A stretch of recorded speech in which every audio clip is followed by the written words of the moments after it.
Good morning and good afternoon. Welcome to another episode of Before Coffee. It is Thursday, so that means what do we have? That's right, a Thursday 13 list. Today is 13 things we just don't have anymore. And that's right. Nobody has this. We just lost it. It's gone. So I hope you enjoy that list. Not enough of it anywhere. Yeah, we We're also have running short. We also have some general news stories here today as well that, just to keep you updated on what's going on in this world we live in. So this is the first and only international game show, Before Coffee, a father and daughter news podcast, where we look at our stories right before the show starts. We just got caffeine in our body and we're learning to read and speak live on stream. Let's start our Thursday's 13 headlines and spin that segue wheel. Today on Thursday's 13. EU threatens to pull Venice Biennale funding over Russia's return to the art festival. Plus, an update on the Glasgow Central Fire. Yes, and we're going to be sending astronauts to the moon today. That's a weird thing that slipped through the cracks. Plus, we're going to update the Gracie Mansion attack. Queer dating show axed due to BBC funding challenges in the UK.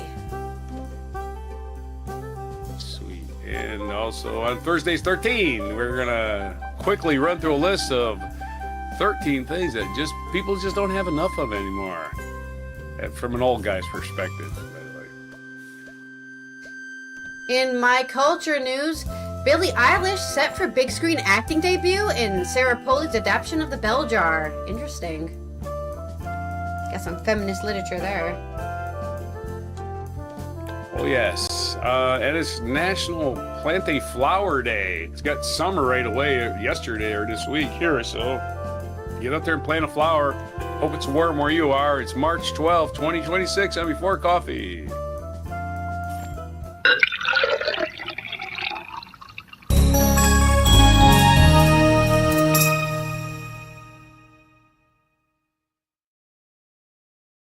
Like a zombie. March marches on. Of course, here some people are learning about the Dutch spring, which is full of sun, still cold. Fake spring? Yeah, I don't know if it's probably due to the Trump thing, but I feel like a lot more Americans have migrated to the Netherlands, because the Netherlands is actually pretty high on the list of places to migrate to, especially since a lot of people don't have to learn the language. A lot of people here know English very well. Actually, one of the best European language English speaker countries, next to Denmark, I think. But I've been seeing a lot on my social media of Americans or just immigrants in general who are like, I thought the spring was supposed to be warm, and then all the Dutch people saying, welcome to the Netherlands. Yeah, look at what last. Just the sun's out doesn't mean it's yeah, exactly. Just because the sun's out doesn't mean it's warm. I enjoy the sun. I will be sitting outside in the sun, but I will not be, wearing a bikini. Let's go with that. I'm like northern Minnesota. Yeah. It's still like 10 degrees north. Yeah, it's 5 degrees more north. Still pretty cold here. And there's no warm waters, right? We don't have like a warm front from any of the water. Like the North Sea is just a basin that collects water. It doesn't have any currents in it that brings warm water, which is good, because if there was warm water, we'd have hurricanes. So I guess that's our trade-off. No hurricanes. It's cold in March and April, but no hurricanes. Well, for now there isn't. Let's roll our first segue.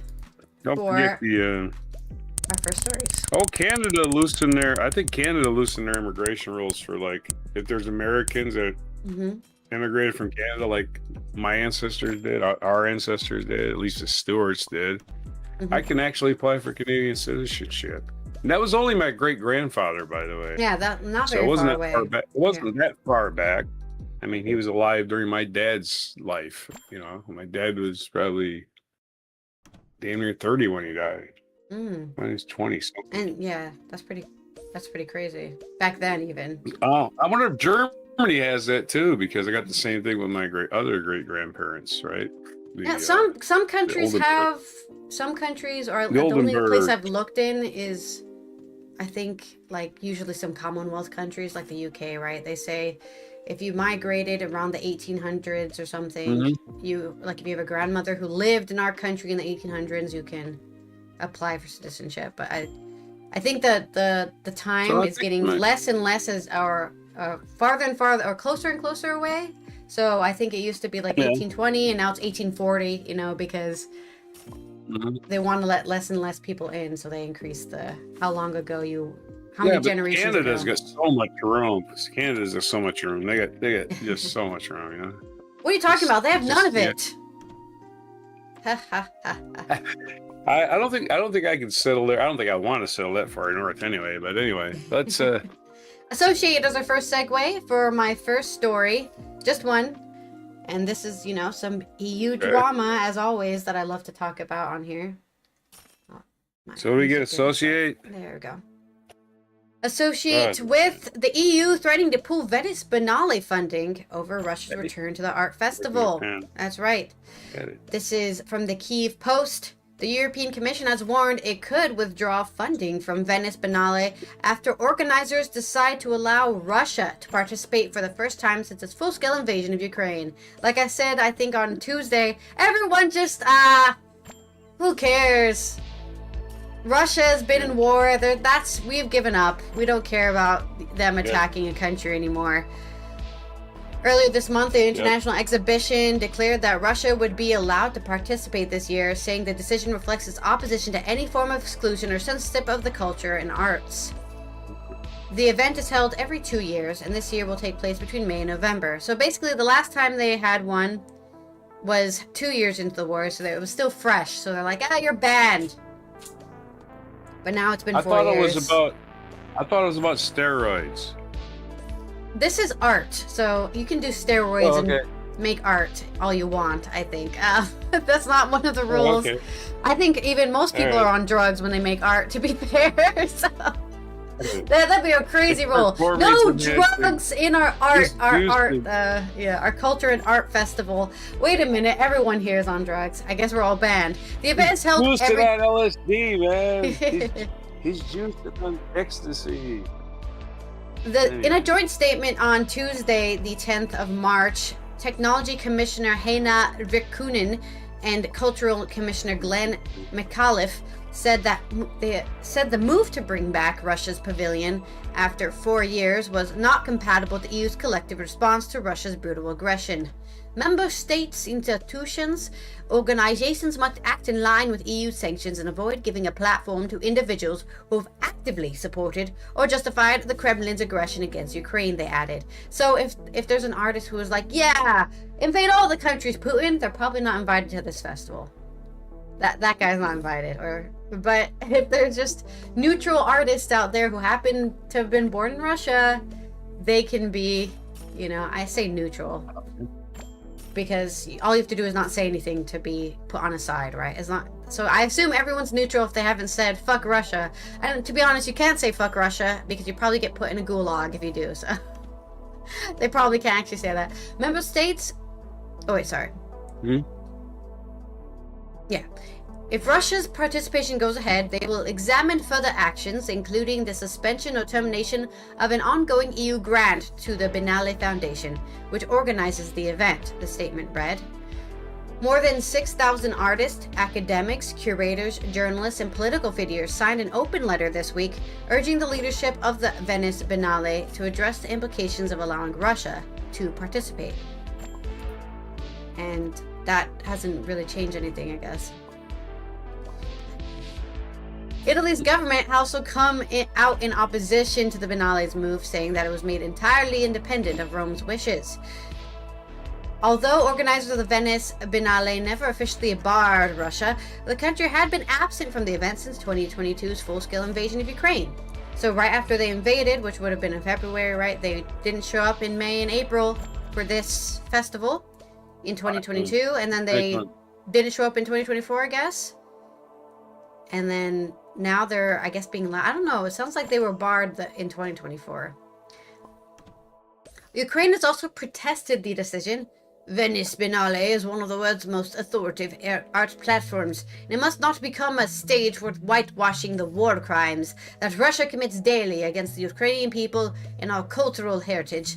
Andriy Sibya, the foreign minister, and Tetiana Beresna, the cultural minister, in a statement over the weekend said, "We call on the organizers of the Venice Biennale to reconsider their decision to allow the Russian Federation to return and to maintain the principled position demonstrated in 22 and 24, they added.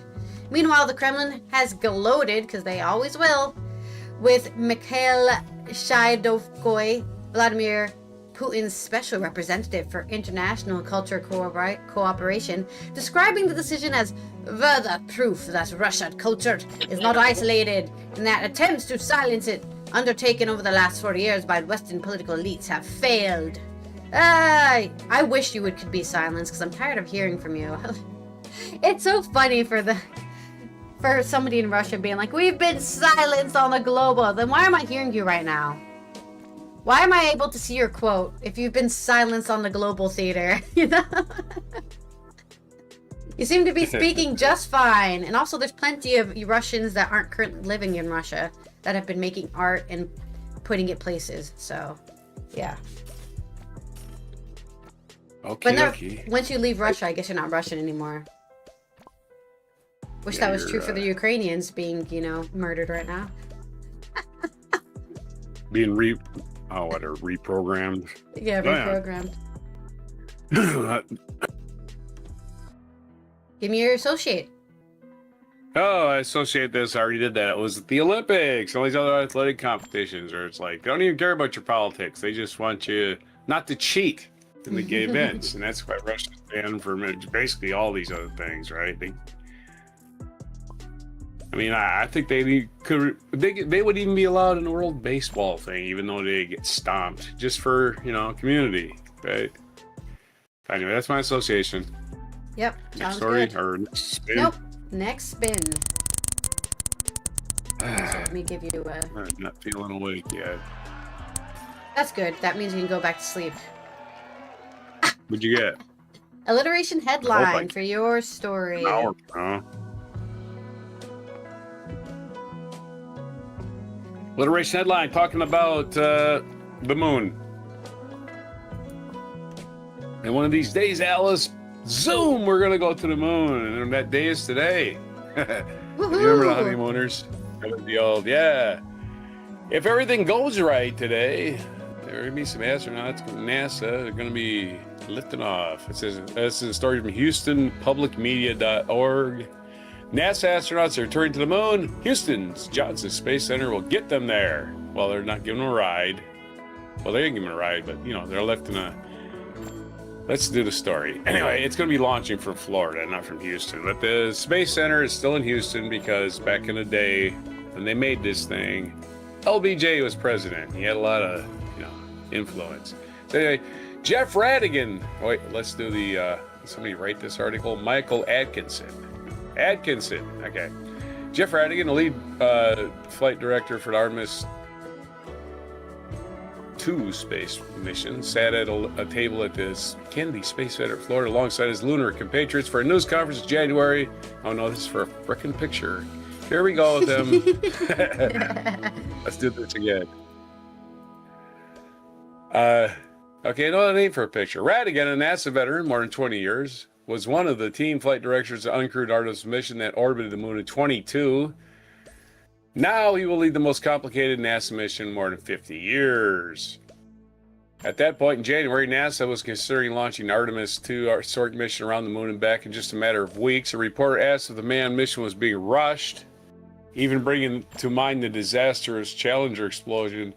Radigan fired back. "This is not a rush, and I actually take quite an issue with you asking that word. This is not where we are right now. There's a lot of preparation going on, but there absolutely are constraints." Of course, I don't know. I suppose that they're mission is got all kinds of safety measures and everything, but his words may come back to haunt everybody if this mission doesn't go right, isn't it, huh? No, I don't want to be yelling and snapping at reporters. That's kind of unfortunate. Okay, when Artemis 2 launches, it will be today, I guess.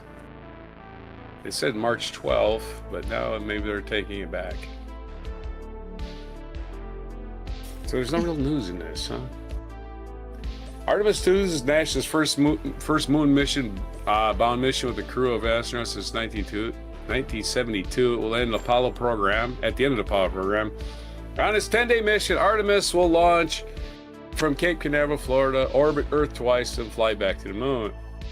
Then fly to the moon. From there, the 4 astronaut crew will fly on the moon once more before returning to Earth. Huh? Oh, orbit Earth twice, then orbit the moon. Got it. It's kind of a figure 8 thing. It's not cool. So that's the kind of thing it's doing. Technical issues have delayed the mission multiple times, both since the original planned launch in recent weeks. After a successful dress rehearsal, engineers found a helium leak in one of the rockets, requiring NASA to roll the rocket and spacecraft back to the launch pad for repairs. The agency said it solved the leak earlier this month and plans to conduct the flight readiness review this week. When Artemis 2 launches, it's probably not launching this week, although the news item said it was launching. Okay, so it says by April 1st it's launching. So no news today, unfortunately, because these people lied to me in the article. Okay, that's what I get for trying to read article at 5 a.m. Hopefully, right? We'll keep you posted on it. Yeah, update. Breaking news. Sure to be a little bit of red herring for me, because I don't know. Google Artemis, News, put it right up there front. Artemis ascends, aiming for astral adventures in April, I guess. So hopefully it gets there. Yeah, let's. They're like at the latest. I guess if it doesn't make it by April, they're just going to cancel it completely. They're like, oh, we missed our deadline. Cancel it. Yeah. Okay. Well, let's do the article. I give you some applause. Sorry for that. The next article about things that actually already happened in the investigation that's going on. And the 2 people I was watching, they actually were doing this live the other day on the internet. They were news crew following the FBI as they were kicking in doors and arresting people for this terrorist attack in Gracie Mansion in New York City, where the mayor lives. It's just where the mayor lives. It isn't his house. He doesn't, he just comes with his staff and cook and all that stuff. Your camera is doing something weird. Okay, it's probably because I'm moving my computer around. Is it still doing it? Still doing it? Yeah. Yeah, it is, huh? I know it stopped because I said it stopped. That's how that works. Okay. Yeah, exactly. Gracie Mansion protest. This is from cityandstateny.com. Annie McDonough and Holly Pretsky. Gracie Mansion protests, attempted bombing investigated as an act of ISIS-inspired terrorism. The actions of 2 men who deployed explosive devices against anti-Muslim protests are being investigated, an act of ISIS-inspired terrorism. NYPD Commissioner Jessica Tisch said Monday at the press conference at Gracie Mansion, New York, anti-Muslim terrorism, or anti-Muslim protesters, like, we want this religion to disappear off Earth. I was like, okay, good luck with that one. I have no idea what an anti-Muslim protester is. They're mad because he has a religion. Weirdos. Anyway, 6 people were arrested in connection with a violent protests outside the Gracie Mansion Upper East Side Saturday after a far-right group organized the Islamophobic demonstration. They stopped the Islamic takeover in New York City, so that's not even going on. Protests reportedly drew about 20 people in a city of 20 million. You got 20 people. Run the Nazis now they're Nazis, right? Trying to give people services makes you a Nazi. Stand Against Hate drew more than 100 people. Okay, so that was the counter. Okay, so the Nazis, the Run the Nazis was a counter protest for the protest. The protest was 20 people. The counter protest was 5 times as big. All right, this is so confusing. Why don't everybody just stay home? Stay home. What are you protesting? It's like New York City had an election. It's over. He's the mayor. Let him do his job. He has a religion. Who cares? What are you protesting? We're currently killing as many Muslims as fast as we can. Isn't that fast enough for you?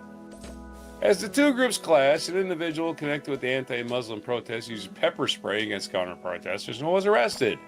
Balat and Yumi were arrested for these are the two guys that were arrested, the so-called ISIS terrorists or whatever. Deploying what police say were improvised explosive devices, including one that was ignited and thrown at the anti-Muslim protest group, and another was dropped on the ground. In a brief press conference Upper East Side on Saturday, Tish, who's the FBI guy, I guess, said there was no reported injuries connected with the incident. Neither device detonated, but they were filled with nuts, bolts, and screws and explosive material, which is called TATP. Investigators found other possible suspicious devices in a nearby car thought to be belonged to the suspects, which tested positive for explosive material. We are fortunate that the devices used this weekend did not cause the kind of harm that they were certainly capable of causing. Tish said Monday, devices like these have the potential for causing devastating harm. So definitely, unfortunately, these guys did not know how to actually make the explosive devices. Or it could have been a lot worse. This would have been a bigger news story than it was. Yeah, let's have us a headline for this incompetent attempt at terrorism. From my alliteration headline, midnight mayhem marred the mayor's mansion as masked marauders made their menacing move. I don't think it happened at midnight, but hey. Yeah, it's midnight somewhere. Midnight is a metaphor, you know, like Twilight. You got you're in your twilight years. This is in your midnight years. Like really? Oh, I got it. This is some midnight behavior, you know. This is something you do at midnight. I think midnight years is when you turn into a vampire. Maybe. I know. They wake up when the sun goes down. Yeah. If twilight years is when you're dying, friggin' what the hell is? Yeah. I wish Nazis would enter their midnight years. I guess that's gonna be the new slang. Or it could be after a country song. There's a country song that says it's 5 o'clock somewhere, right? It's 5 o'clock somewhere. It's midnight somewhere. It's midnight somewhere. There you go. All right, our next segue. I sent you a video. Okay, I got it. Started at 52 seconds, so started at the beginning. Unless you want to. I don't know. Yeah. It's just too long. Okay. All right, let me get another roll because it was associate again. Oh. I should roll this wheel 20 times at the beginning of the show just to clear the repeats. Yeah, it'll still roll the same thing twice in a row. Give me some sarcasm for my next stories. We've got 2 stories here. The first one, is it a serious story? It's an update. This is more of an update than anything. Also, why did my music die? Oh, that's weird. I just, like the music, it just turned off. Where'd the music go? No, it is here. Maybe I just can't hear it. Okay. That's weird. How odd. Oh no, it is off. It did turn itself off for some reason. Okay. This is an update on the Glasgow Central Fire for anybody who hasn't heard about it, because we haven't talked about it, to be fair, but I wanted to wait to see that we got everything, all the information, because sometimes we cover these stories and then it's like we have no more further information. There was a fire, you know. So now it's been a couple days since Sunday's fire on the 8th of March. This is by Josh Pizzuto Pomako on the Herald Scotland. Glasgow coffee shop Sexy Coffee has thanked the public for their love and support following the Union Street fire on Sunday evening, March 8th. Sexy Coffee's branch at the corner of Gordon and Union Streets was severely damaged in the blaze, which ripped through much of the historic Union Corner building. Hi everyone! As you may have heard, our Union Street branch was sadly affected by the fire. We're incredibly grateful that no one was hurt, an employee said in a video posted to the coffee shop's Facebook page. It is really heartbreaking for us, but we are incredibly grateful that no one was hurt. Thank you to everyone who had been showing us love and support online. It truly means a lot to the team. I'm not going to even attempt to do a Glaswegian accent. Don't even come for me on that, okay? Well, our Cool. Union Street branch is currently closed. Our Argyle Street branch is still open, so please come by and show your support to Sexy Coffee. The Glasgow Times reported yesterday on the... When was this article posted? They didn't even tell me. They don't tell me. Whatever yesterday was.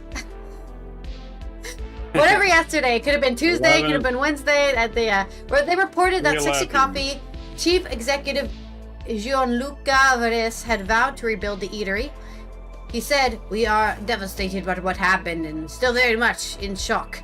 The fire has destroyed our coffee shop at Central Station. It has been incredibly upsetting for everyone involved. However, we want to reassure our customers that we will deal with this. Our focus will now be on rebuilding the shop and reopening to the public as soon as we possibly can." Alessandro Veras, who owns Blue Lagoon and Sexy Coffee along with brothers Gianluca and Simone, said, "We are absolutely devastated. We are gutted and in a total shock. It is a totally destroyed and an absolute disaster. We are trying to assess what the damage is and what we need to do, what now needs to happen." He went on to say, "I promise we will come back, we will rebuild, and it will be bigger and better. We need to get all the stakeholders in the area together and figure out where we're going to go from here." Due to this high blaze fire, one building was destroyed, a historic building, but let's be honest, it's Glasgow. There's a lot of historic buildings, okay? As far as I know, they didn't get bombed to rubble during World War II, so they have a lot of old buildings still standing. I mean, I think even the building that burned down was a building that survived World War II, right? That's what I saw in a headline, right? Building that survived World War II dies to, I think what people were saying, lithium batteries. The reason the blaze wouldn't get killed is because there's batteries in one of the stores, a lot of batteries, and they caught on fire and they can burn for like 10,000 hours or something easily without ever stopping. Glasgow Central High Level will be shut for the rest of the week, Network Rail has confirmed. The train's body said that the busy station would remain closed due to the high level of instability following the fire which ripped through the Union Corner building on Sunday evening. The Central Station is still standing, but the corner building is flat. Route Director Ross Moran said, "We are grateful to the Scottish Fire and Rescue teams who've been working tirelessly to contain the fire on Union Corner Street site. I am pleased to advise passengers that we will be able to open the Glasgow Central low-level station from tomorrow morning." He added, "Unfortunately, further work is required to ensure the high-level station is safe for trains to operate. Our priority is to make sure that we can reopen Glasgow Central as soon as it is safe to do so. We will continue to work with emergency services, the local council and our train operators to restore services. We want to reassure passengers that we are doing everything we can to open the high-level station, but we must ensure emergency services and Glasgow City Council to complete their critical work to secure the Union Corner site and make it safe." The news comes as fire crews continue to use high-reach appliances to cool off areas of the four-story building on the corner of Union and Gordon Streets. As of 4:30 p.m. on Tuesday, which was the 10th of March, 4 appliances and 1 high-reach vehicle remain on the scene. They're probably not there anymore. The SFRS said that the crews continue to work with structural engineers to assess the stability of the remaining buildings. SFRS Deputy Assistant Chief Officer Ian McMeekin said, "This has been a significant and complex incident, and our crews have worked tirelessly the scene since the initial calls on Sunday afternoon on the 8th of March. This includes limiting further fire damage to nearby buildings, including Glasgow Central train station, and to bring a large-scale fire under control." He added, "The incident had required significant levels of resources, and we will continue to remain on scene as we move into the recovery phase alongside the multi-agency partners. We understand the disruption this fire has caused, and we are grateful for the patience shown by the public as we work to bring this incident to a safe conclusion before the site is handed over to partner agencies." So, I hope you aren't using... I'm sure there will be a lot of train delays, so it sounds like. Because you can only use half the station, so they're going to have to delay a lot of trains, or even have less trains running. There's a comment here that says, "This is catastrophe for Scotland and Glasgow. I wonder what the response of the UK government would be if something on this scale would have happened to Manchester, Birmingham, or London. Reminder, these are Scottish people, and they do hate English people. Hate England, even. The cost to the Scottish economy will be hundreds of millions. So now it's time for Westminster to show us Scots the benefit of being in the Union." Yeah, John Jameson, you tell them. Give me most sarcasm, I guess. That guy was sarcastic enough. Yeah, exactly. I don't have nothing to add to that. Well, I'm pretty sure England. I don't know what to say. Yeah, I'm sure Scotland's going to be right up there in the center of London's mind anytime soon. I don't know. Yeah. Happen any day now. No, you're just there to provide us wealth. That's it. Yeah. They didn't lose the Central Station, right? They just lost the building next to it. So, like, what's the big deal? Basically, England. Right. Yeah, what's the problem here? Oh, also a small little other update.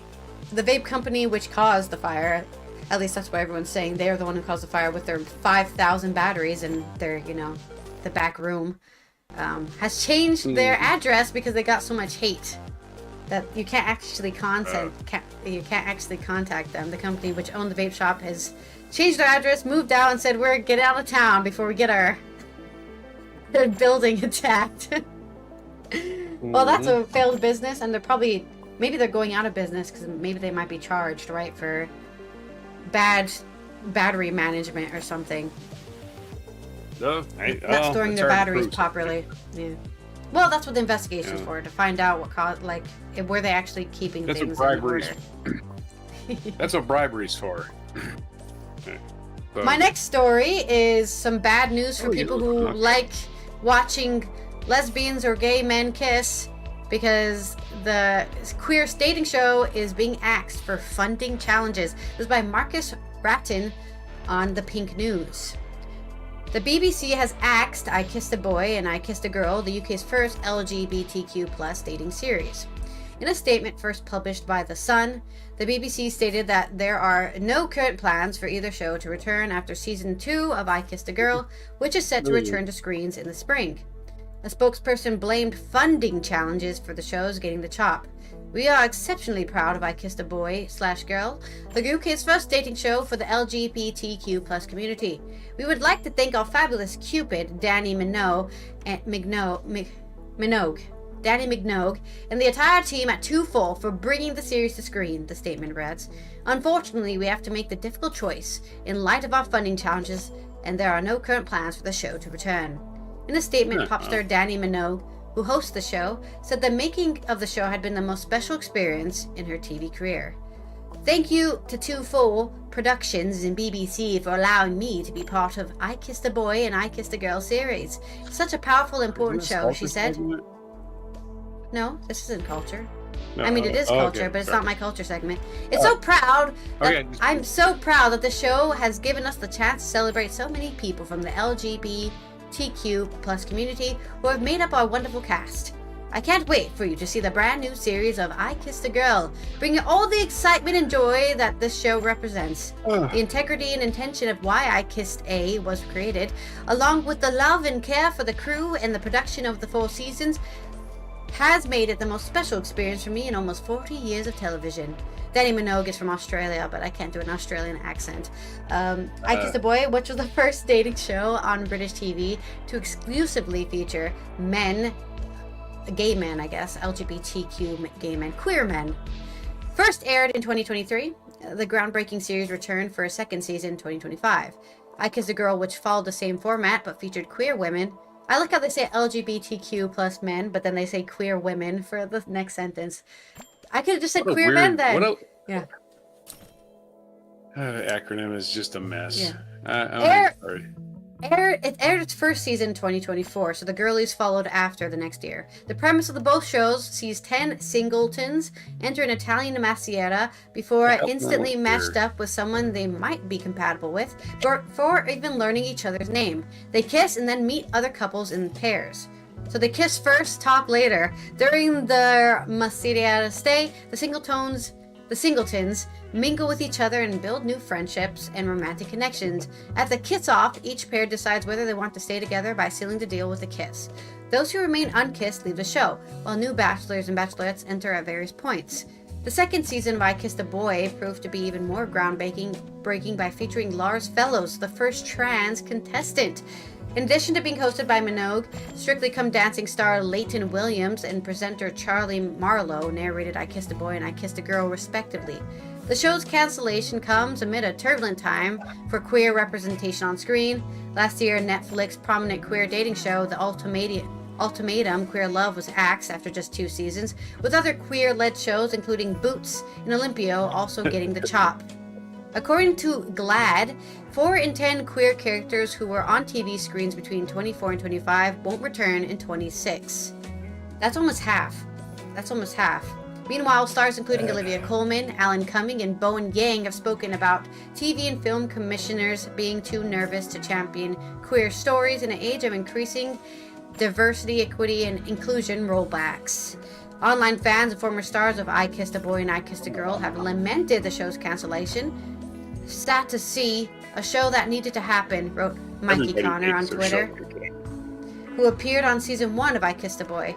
Everyone should be proud who had been involved with from the BBC, casting producers, all of us, cast in both seasons, and everyone who supported it. I've never seen lesbians more united than during I Kissed a Girl month. What the fucking fuck is this? One fan raged. This needs to be picked up by E4 immediately, urged another. E4, this does seem like more of an E4 show, I'll be honest with you.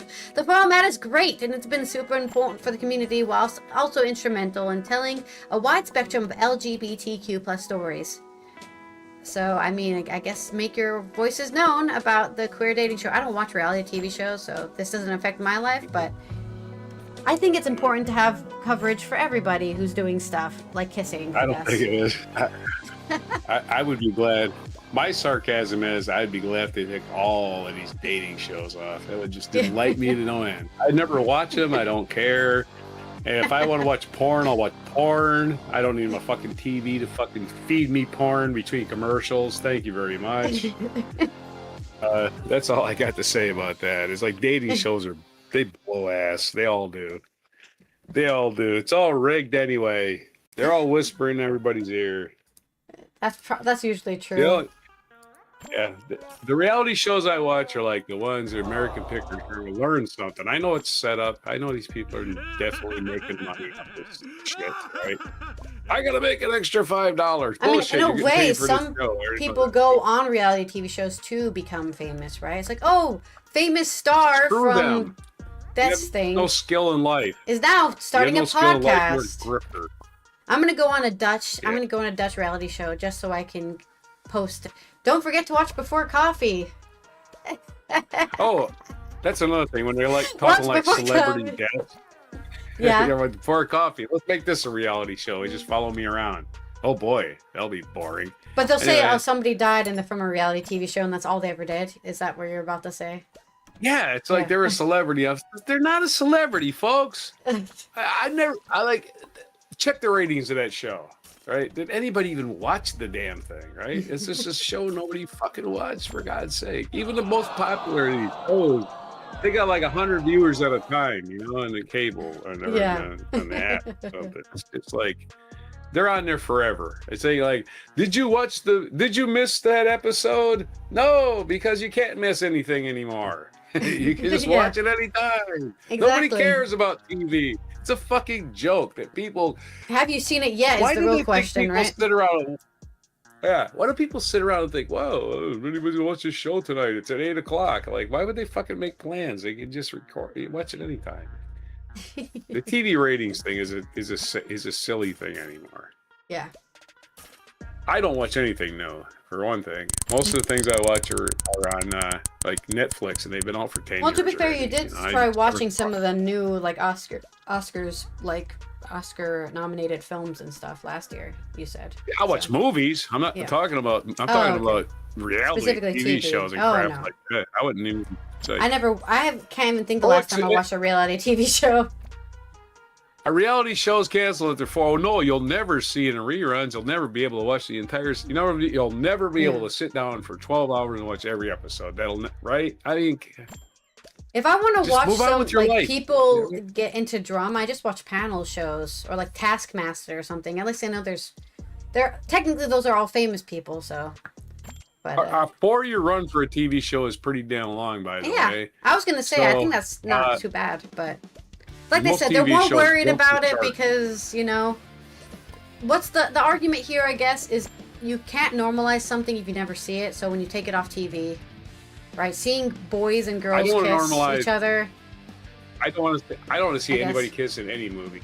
Okay, it doesn't further the plot, right? You can just show a train going into the tunnel. That's all I need. A train going into the tunnel. Got it. Metaphors work.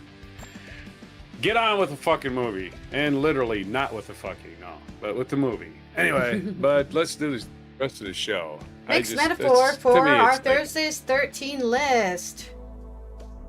This is the ultimate of depravity, by the way. It's voyeurism, is what it is. It's depravity and it's voyeurism. Watching other people make out. How sick is that? You wouldn't do it in real life, would you? We just sit at the park and go, oh, look at them.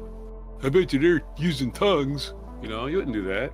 Mm-hmm. You can't. Why would you do it on TV? You sick bastards. Okay, what's the spin? Next metaphor. Metaphor. Nah, not everybody's a sick bastard, but I just wonder what the attraction is. It's like the attraction to slasher movies. I don't get that either. Are you at heart a serial killer? Is that what you like about the people that like them, not you? All right, so today, the Thursday, we're going to old man mode today, and I don't know. I got on this jag the other way because I heard the word gumption, and I said, gumption? Who uses that word gumption anymore? Not and enough. I just started to think of words like that just get yelled at people as if they know what they mean or where they came from. I'm not going to do any research on this at all or anything. I just know these words exist and people use them all the time. They don't know where they came from, but we kind of know what they mean, right? Yeah. Like moxie. Moxie. Oh, you know anybody with moxie? What is I know moxie? that girl. She's got some moxie. She's a go-getter. Moxie, what does that mean? It means what? She's a go-getter. She's right, just ambitious, or perhaps. moxie. She's ambitious. Yeah. Yeah. Right. Moxie, I would think, to me, moxie is like you don't really care about what everybody's feelings are. We'll just get this done or whatever, right? And there's several terms that are kind of mean the same thing, right? It says Another here, one would be the I'm going to look Mary these up on the dictionary just to clarify. Energy and Okay. pep is what they say. You got some energy, you got some pep, she got some moxie. Courage, determination, and know-how. So those are all the different ones. It's also the name of like a boutique cola in America. Oh, really? Moxie. Oh, okay. I ordered some of it a bunch of years ago. It's pretty good. I drank it all in like one day though. I was like, oh, I got you got too much pep. You have to buy it like through Amazon. It costs a lot. So Oh, okay. I think it's made in New Jersey. It's not. It's made in the East Coast somewhere. You can get it some town. Anyway, maybe you can look that up. Another form of moxie is the Mary Tyler Moore version. I never heard this show before. I sent you a clip on this one. It's called Spunk. I don't think Spunk and moxie. I think Spunk is like an advanced. It's an advanced form of moxie, right? So maybe I'm wrong, but I think that's what it is. Spirit, What do you think? What liveliness, is it? metal, pluck, and supposedly, yeah. So Those you're getting the thesaurus version because it's just using the same versions of the to same show word, spirit, right? usually used with up. Yeah. And you just used two words that are already on my list. So there you go. These are all they kind of cross over each other. Number 3 is another thing I saw in a commercial. First time I saw it is gusto.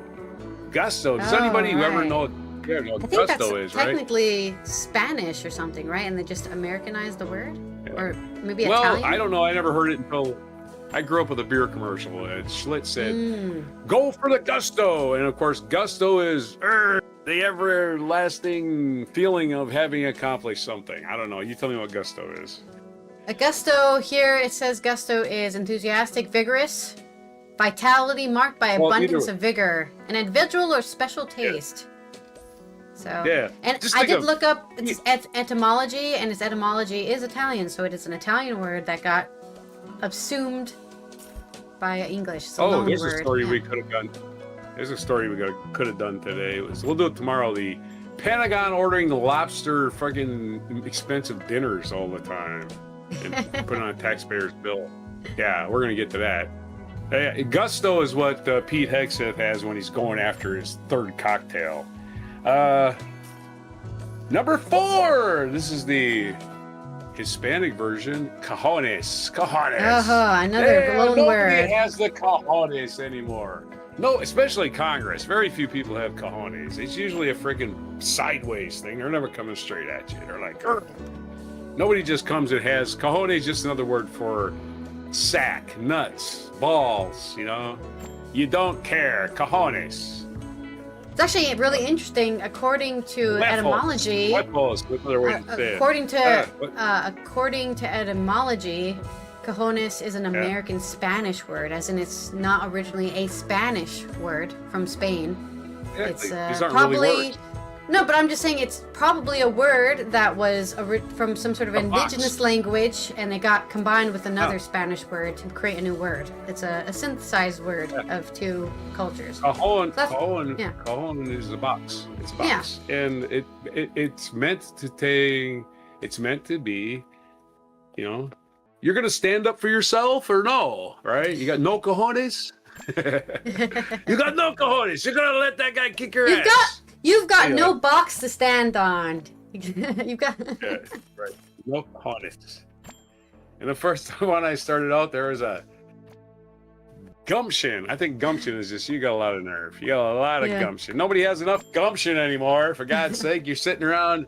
We have a excess of gumption just sitting around in reserve everywhere in this country. Nobody's using it.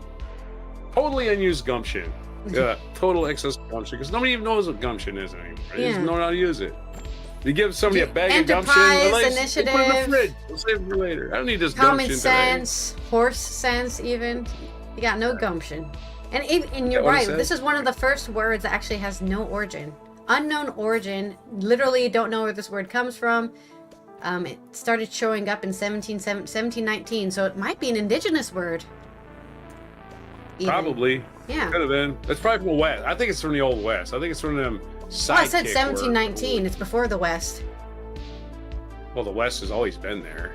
No, but you know what I mean. Western expansion is a certain time. This is way before the United States existed. 1719. Don't forget the fur traders are out.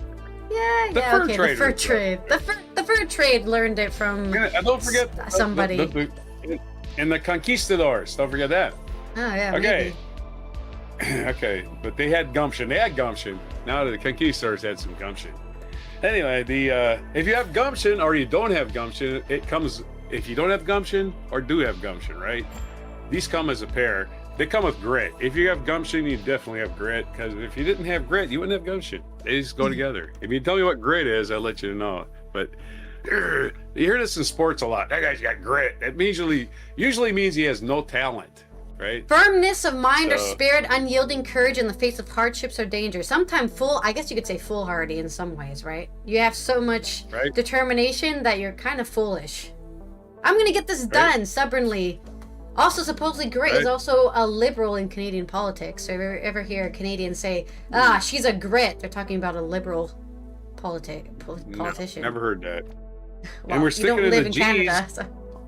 Wait, I also wanted to look at the etymology. So the etymology for grit is Middle English, great, going back to Old English, groat. And then Germanic. So it's a very old word. It's actually some Middle Dutch as well. Greet, coarse sand and grit. Mm-hmm. So it's always meant to grind, crush, something to do with sand.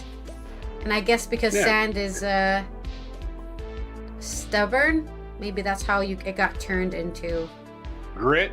Because grit. I always think of sand when I hear the word grit. I think of something like sand in the Vaseline, right? Yeah, it just gets everywhere and it doesn't go away. And... that's awful. Throw the thing away. And if those are in the G's, we're in the G's. And if you have grit and gumption, if you have both of those things, they are completely useless unless you have also get up and go. You can have a big bag of gumption and a 40-pound sack of grit. Without get up and go, nothing's really happening. So you have to the energy, the drive. Yeah. Oh, I love him. He's got grit up and go. He doesn't have a brain, but he's got get up and go.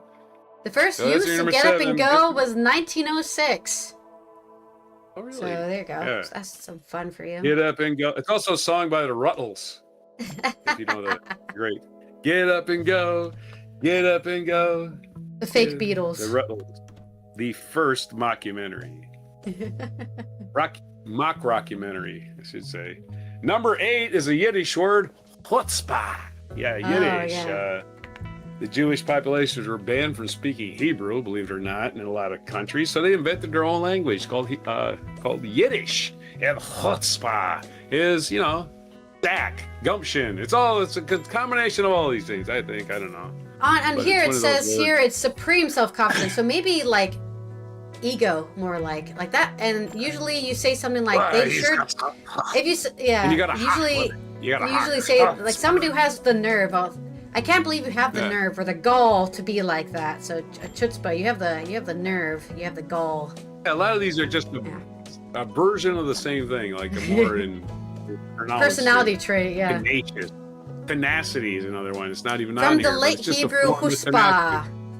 First used a lot in of these are just 1867. tenacity. Yeah. They're just tenacity. It's like, no, I don't give up Ambition, that tenacity, easy. stubbornness. Yeah, it's a combination of all these.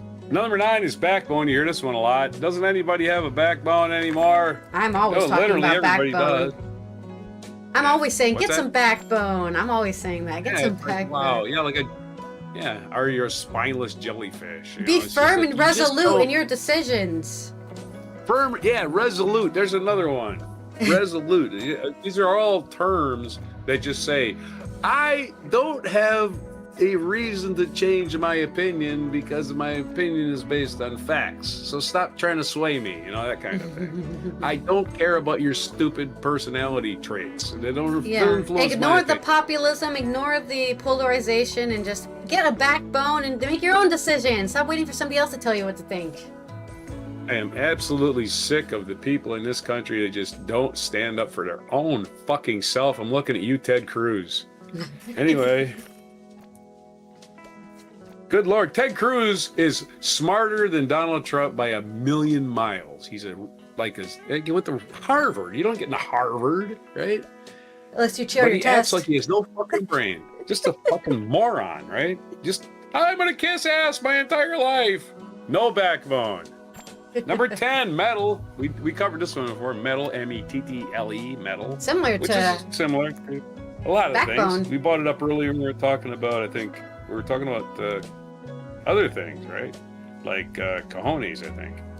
I would say it's similar to backbone, but more like the strength of your backbone. You need the vigor and strength of spirit, your temperament. You need the stamina to hold on to your backbone. Yeah. Stamina, tenacity, like Tenacious D. They stopped being tenacious at one point for some reason, so they're not tenacious. They're like, we gave up after a while, D. So that's what metal is. This is the first word that has been given a originator, Shakespeare. Yeah. Yeah. Oh, nice. Yeah. What play? I don't know. Does it say what play? It just. It doesn't say. This one might even be also Shakespeare, and it was referenced in Life of Brian. Daring Do. Remember that? Biggest thicketh theme? Biggest thicketh. A little amount of daring do. But 11, sir. It's actually daring do with DERRING. That's how you spell it. Yeah. Oh, okay. I didn't see if you spelled it. I can't. How did I spell it? I don't know. Did you erase it already? No, I don't erase these things. Oh yeah, you did spell it with. You spelled it with DAR. It needs to be DERRING. That's how you. Oh, is that right? Yeah, I did not know that. You didn't know, yeah. That. Okay. Oh, and I already got leaked out number 12, unfortunately. Okay. Daring do is a quirky holdover from Middle English came to occupy its present place in language by a series of mistakes and misunderstandings. There's a fun fact about daring do. And what does it mean? It means you throw caution to the wind. Yeah. Right? You just like you do something daring. Ooh, I wore what is a fashion faux pas? What are you not supposed to wear after Labor Day? I wore white after Labor Day or some shit like that. What a daring do. Daring do. I don't know. I wore sneakers to the ball, something like that. The phrase is given credit by 12. John Lydgate, but then Sir Walter Scott is the one who popularized using it into modern. He's the one who brought it into modern use. So there's your credit for daring do. Scotland in there somewhere. Number 12 is zest, which kind of goes with pizzazz. Zest. It's like, you know, very commonly anybody used can by just people go get who the make mail. food. Wait, the way I put this, anybody can just go get the mail, but if you do a freaking dance number on your way out to the mailbox and a dance number on the way back, that's some zest. And your neighbor's like, boy, I think he's gay. The definition here they give is an enjoyable, exciting quality, piquancy, adds zest to the performance. Or also, guess what? One of the synonyms for this word is gusto. So we got to return back to gusto. I would say pizzazz. I was going to say pizzazz. Pizzazz and zest to me is like kind of the same thing. But unlike gusto, which was an Italian word, zest is an obsolete French word. So there you go. That's and this one I already mentioned. You mentioned this earlier when we talked about metal, and I think gusto is pluck. Ooh, you've got a lot of pluck. You just say what's on your mind. Just say what's on your mind, whether you thought about it or not. Probably people with Tourette's got a lot of pluck. He's got a lot of pluck. He called me a motherfucker 8 times. Anyway, that's my list of things people don't have enough of anymore. Courageous readiness to fight or continue against odds. So you're underdog and you're like, oh, you got a lot of pluck, huh?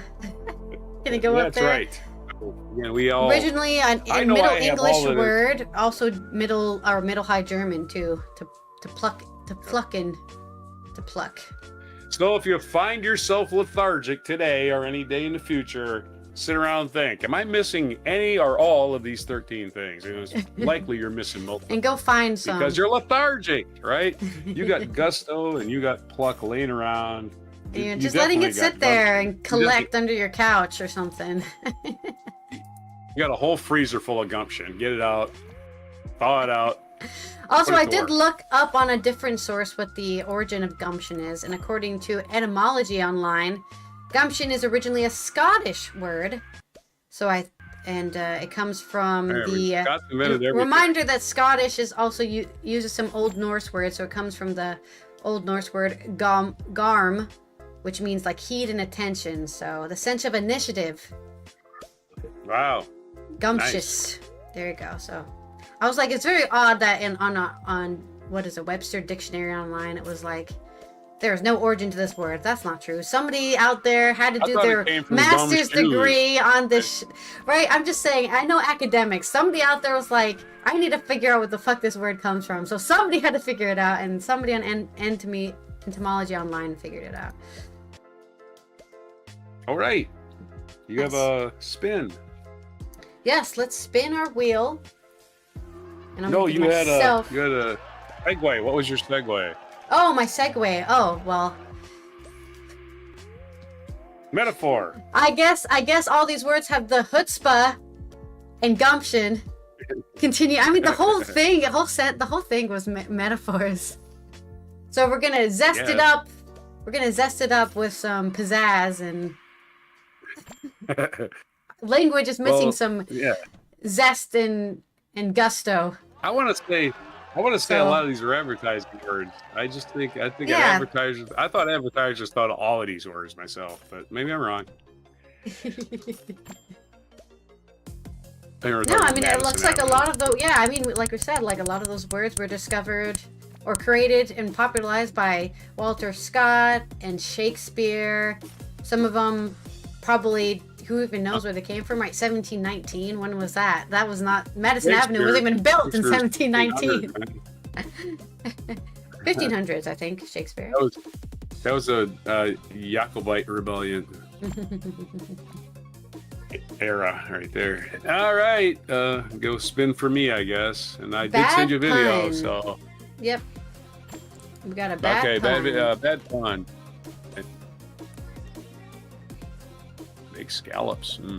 In our culture news, we are going to talk about some A new actor on the scene, somebody you already know because she's won 5,000 Grammys. It's Billie Eilish, maybe making her big screen debut in an adaptation of The Bell Jar. Is she going to play the main character? I don't know, but we'll find out in this article. This is from Benjamin Lee on The Guardian. Grammy-winning singer-songwriter Billie Eilish is set to make her big screen acting debut in the adaptation of Sylvia Plath's semi-autobiographical novel, The Bell Jar. According to Deadline, the 24-year-old would take on the lead role. There we go. She's going to be the lead role for Sarah Polley, the writer-director who previously won an Oscar for her women talking screenplay. Eilish is reportedly in advanced talks for the part. Eilish previously acted in the 2023 TV series Swarm, co-created by Donald Glover. I used to say I hated acting, Eilish said in her Saturday Night Live monologue, but the truth is, when I was little, I loved it. My mom and dad were both actors, so was my brother Phineas, and it was my dream to be in a movie. And also, you know, you don't have to be, you can do whatever you want. When you're this famous, and this is kind of the goal, you get famous enough that you can do any job, because people just want your name attached to it. So I'm not saying she's going to be like a bad actor and anything, right? But she's basically guaranteed her spot in anything she wants to be in because she's so famous, in a way. Not that she's always going to get the part she goes for, but people might give her a little bit more leeway because she's so famous, right? So the film is set to be released by Focus Features in the US with other deals in the works. The Bell Jar was Plath's sole novel, released the month before her suicide at the age of 30. It tells of a young female writer dealing with mental illness in the 1950s. It's raw, unsettling book with flashes of brilliance, a Roman à clef that's also a long tormented footnote to Plath's tormented poetry. The Guardian Robert McCrum wrote in 2015 list, which named it the 85th best book of all time. And also a required reading for feminists. And I don't mean like just women, but also men, you know? Everyone has to read that book because it's a great... Feminism is a style of literature. Yeah, it's one of the key books in feminist literature. It was adapted into film. No, feminism is a style of literature. Oh, yeah. Critique. It was adapted into film in 1979, starring Marilyn Hassett, but received negative reviews. Further attempts with stars including Julia Stiles and Dakota Fanning attached failed to materialize. After winning the Best Adapted Screenplay Oscar for Women Talking, Polley had been attached to a live-action remake of Bambi, but later left the project. She has since written a screenplay for a family drama and Sons. Polley's previous films as director include relationship dramas like Take This, Waltz, and Away From Here. Eilish recently became the first artist ever to win the Grammy for the Song of the Year 3 times. She also won the Best Original Song Oscar twice for No Time to Die and Barbie soundtracks. This year, we'll also see, and she's only 24, so I feel like a complete failure. I'm just thinking about all the times Randy Newman got nominated and didn't win, right? To be fair, I don't want to say, like, Billie Eilish is a Nepo baby because she's not, her parents aren't, you know, previous famous singer-songwriters, but she does have a little bit of a foot in the door, so to say, because her mother was actually a very well-known, what are they called? The people who decide who to hire for movies? Casting director. Her mother was a very well-known casting director, so she probably knew a lot of people, right? Could be like, hey, listen to my daughter's music.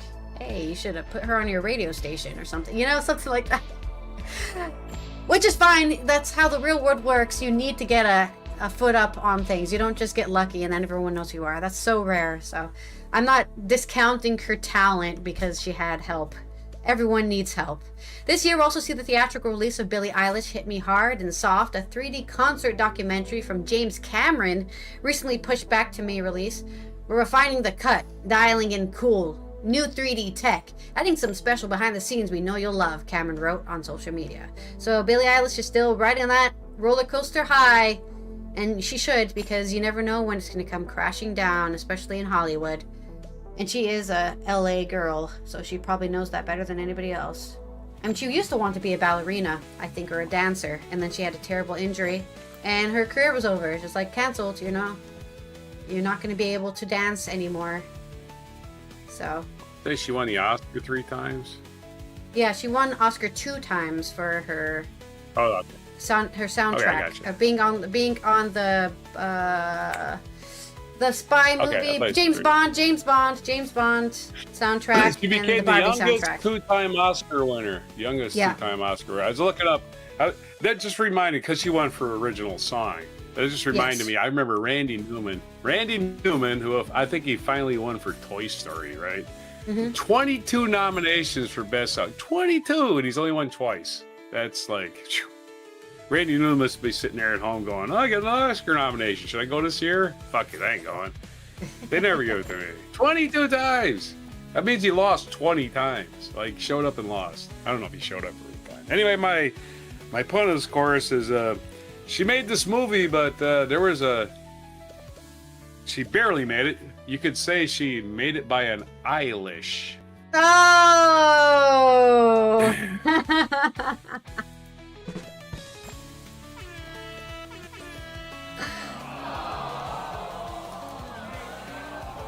I don't know. I was gonna make. I'm probably biased, but I think she's like a really nice person. You know, I don't see anything wrong with her. And I don't have to find things wrong with people. I got enough wrong with myself. I'm just saying, you know, everyone has haters, right? But I'm definitely not a Billie Eilish hater. So good for her. I hope she's able to get the part and then, you know, act well, because it would be really embarrassing to, you know, act bad. The only people that I don't like their opinions is people that think their opinion matters and everybody else's don't. So other people should shut up, because it's not their job to have an opinion. It's like everybody's job to have an opinion. It's literally the one thing everyone can do. Gene Simmons, that pile of shit from Kiss, has no talent whatsoever except self-promotion. Like, he's like, "Oh, I don't think anybody should have an opinion except mine." That's the kind of shit that guy says. Yeah. All right, I'm going to give you an accurate metaphor and simile for this day in history. Okay, metaphor. All right, we get metaphors. All right, then, on this day in history, all the way back. Scrolling. Back in time. Haven't gone to the bottom. Yeah, all the way back to 1613, March 12th, 1613. André Lenotre, one of the greatest French landscape artists, was born in Paris. His masterpiece is the Gardens of Versailles. Man, did we ever see? We haven't been to Versailles, have we? Anyway, his masterpiece is the Gardens of Versailles. It's not in Paris.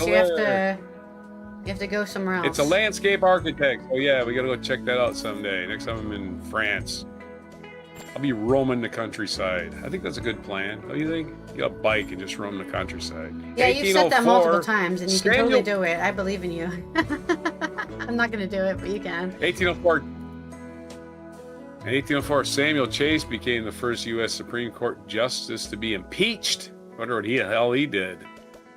Samuel Chase. It was 1804, real early in the country. 1831, Clement Studebaker, founder of the Studebaker Automobile Company, was born in Pinetown, Pennsylvania. I bet you they got pines there. 1849, the Sikh army surrendered to the British at the end of the Second Sikh War, conceding to the annexation of Punjab in northwest India.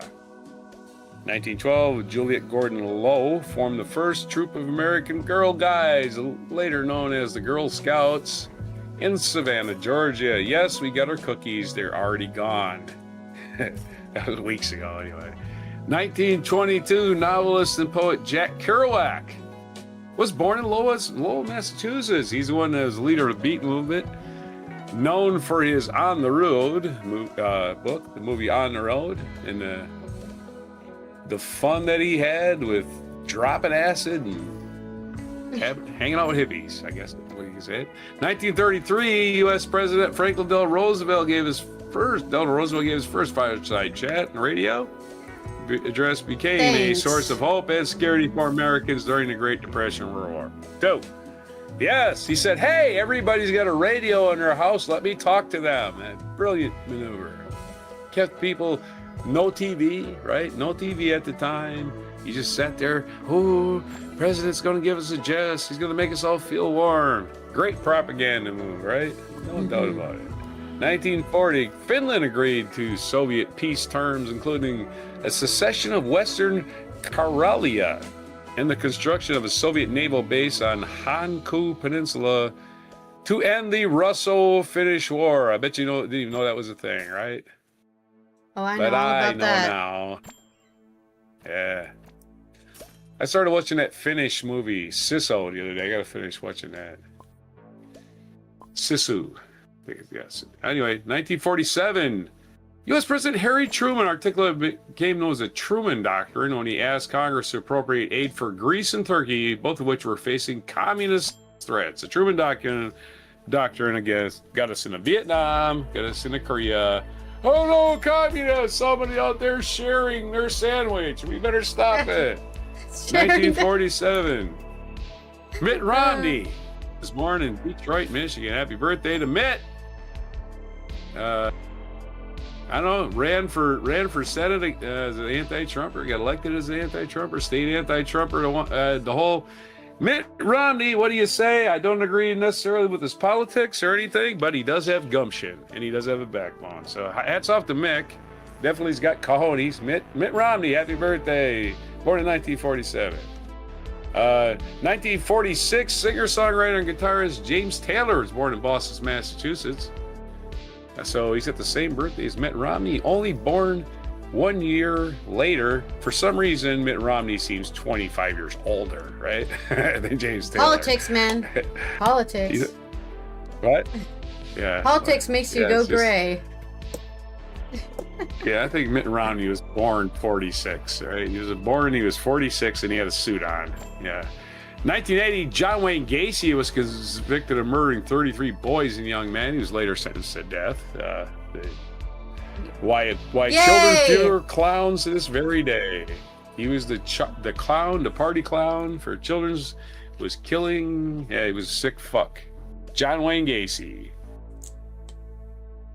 1993. May his name be forgotten. Janet Reno's. Yeah.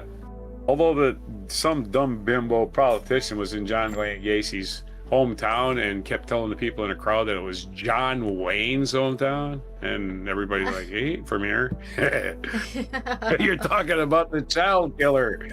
You're not bragging. We don't want to brag on him, folks. We don't want to brag."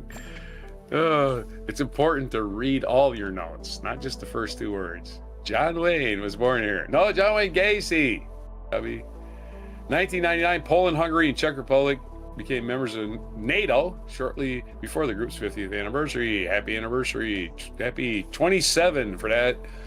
2003, the World Health Organization issued a worldwide health alert, one of the first in a decade, regarding illness later called SARS, severe acute respiratory syndrome, that struck hundreds of people in China, Hong Kong, and Vietnam. SARS vaccine virus is another. COVID is a SARS vaccine, right? Yeah, a virus. It's a virus. It's a virus, vaccine are not the same word. I know. I'm tired. I got no sleep. What's up? 2009, Bernie Madoff was sentenced to 150 years in prison. Spoiler alert, he didn't make it. He did not make it for the whole 150 years. He died in prison. Bernie Madoff did the old Ponzi scheme, is one of the largest in the world, against the stock market itself is a Ponzi scheme, right? The stock market is Ponzi scheme. The commodities market is not a Ponzi scheme, even though you're just buying paper, but you can actually buy. There's actually physically something to back up that paper. Ponzi scheme is basically, you give me $500, I'll give you $600. And you go to the next guy and you say, you give me $500, I'll give you $600. Now you take that $1,000, you give $600 to that guy, right? Then you get another $1,000 for the next guy. And you got all that money, you give $600 to that, and you just keep doing that. You just keep lying to people. Eventually, you're not giving anybody any money, and the people at the top are the only one getting any money. And after a while, you're the only one getting money.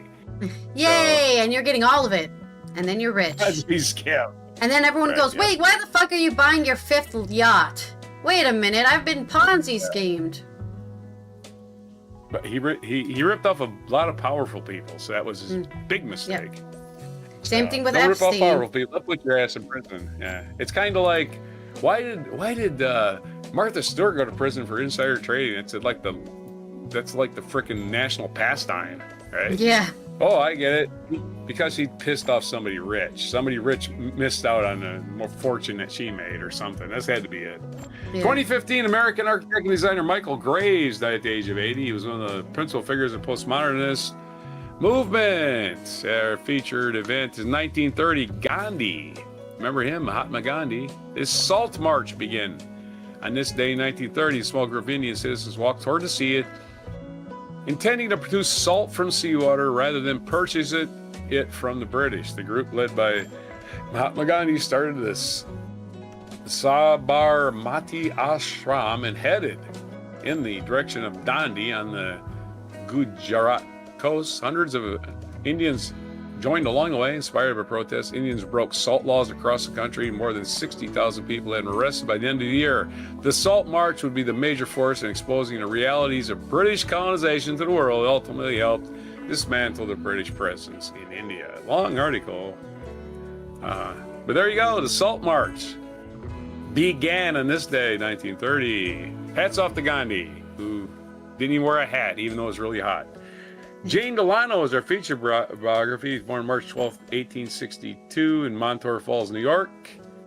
Died April 15th, 1919 in Savane, France. American nurse and educator. I would imagine she was also a suffragette, given that time period. Let's do the... we did Jack Kerouac's birthday. It's Ratko Mladic, Bosnian Serb military. Mladic. He was kind of a war criminal.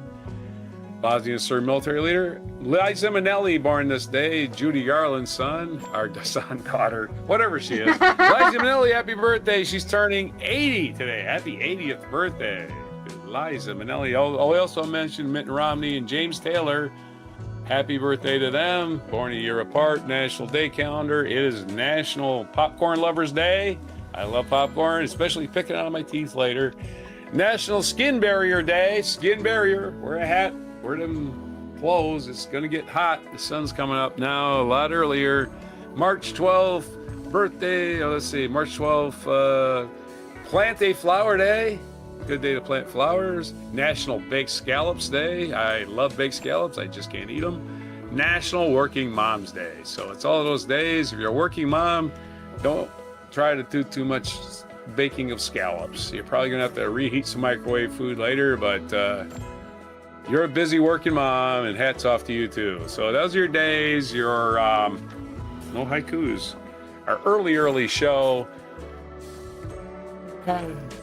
Mispronunciations, everything for March 12, 2026 on Before Popcorn and Baked Scallops. Not probably an okay combination. You can make some savory popcorn, you know? Have some scallops on the side, and then have if you did that, you would have allergic reaction and your throat close up. But anyway. I can eat about 4 or 5 of those. Oh, okay. With some lemon on the side. I've got 3 different metaphors for you. My first metaphor, Gandhi's Salt March began like a lone seed, daring to break through the hardened earth, determined to sprout freedom from the cracks of injustice. James Taylor is a warm campfire on a cool autumn night, casting soft light on the stories of his life. And every mom is a conductor of a symphony, skillfully harmonizing the notes of nurturing and providing, creating a beautiful melody that resonates through the lives of her children. So, there's your metaphors for all those things I chose to talk about today. There's no international observance from the UN today, so you just keep on celebrating moms, I guess. Speaking of moms, it's don't forget Saturday is Pie Day. We can't cover that this year. It's Hans' birthday, so yeah, that's right. But we can talk about it on Friday. Yeah. And I don't know what age she's turning. 79? I have no idea. Wait, she was born in 52. Oh, wow. Same birthday as James Taylor. She's almost 10 years older than you. So whatever age you are, plus 10. James Taylor. Same age as James Taylor. Really? Actually, wait, yeah, you're right. Yeah, we just covered that. No, James Taylor was 48.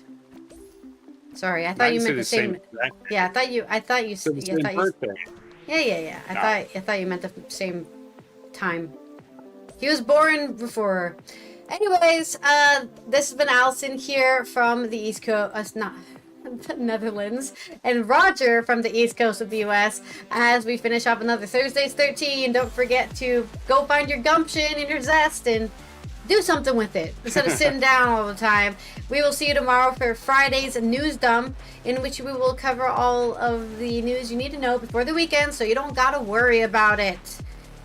Thank you everyone who was here, and if you're not subscribed, please subscribe to the Pour Coffee podcast so that YouTube knows more people like watching the show and pushes it on the algorithm or something. Yeah, tell those robots who's boss. Thank you everyone who's already following and subscribed. Don't forget to turn that notification on so you know when we go live or post a video.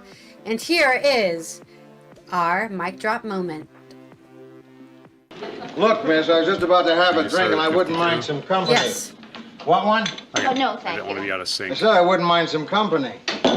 Well, all right, I'll have a brandy Alexander.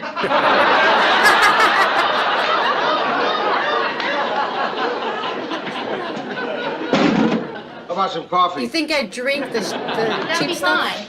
fine. Has the job been filled? Yeah, Oh. but there is another job. Oh? I figured I'd hire a man for it. Oh. We can talk about This it. is the first show, by the way. Well, Yeah, good. the first episode you mean, yeah.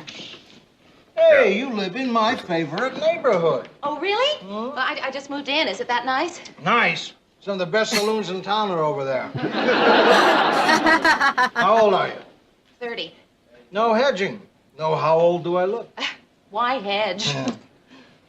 How old do I Yeah, look? she has that gumption. There's the hedge 30. right there.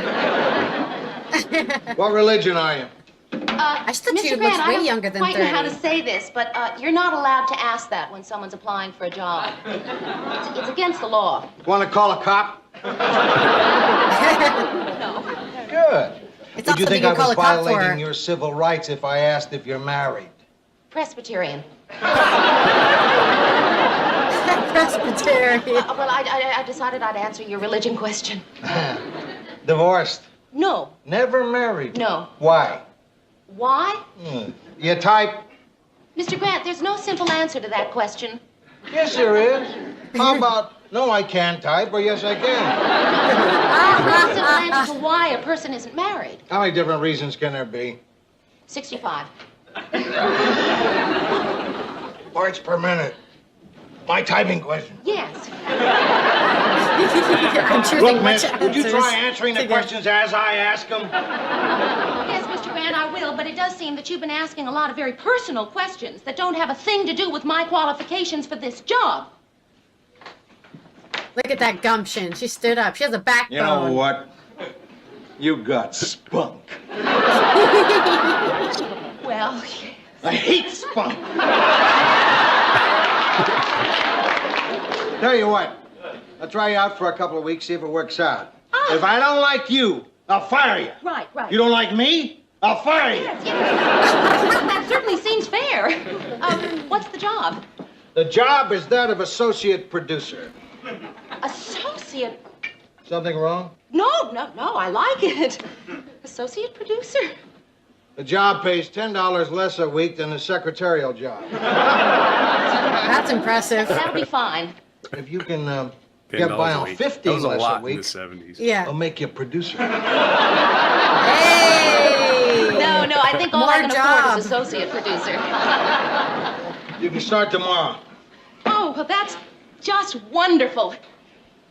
So I'll see you tomorrow. Associate producer.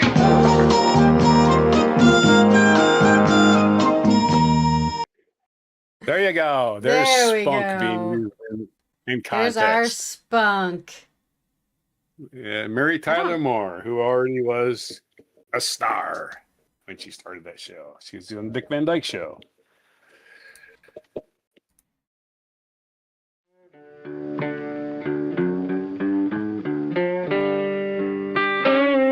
Be sure to hit the like, subscribe, and notify buttons, and follow our other channels, Toxic Alley, History of Gravy, and Scratchy Old Records.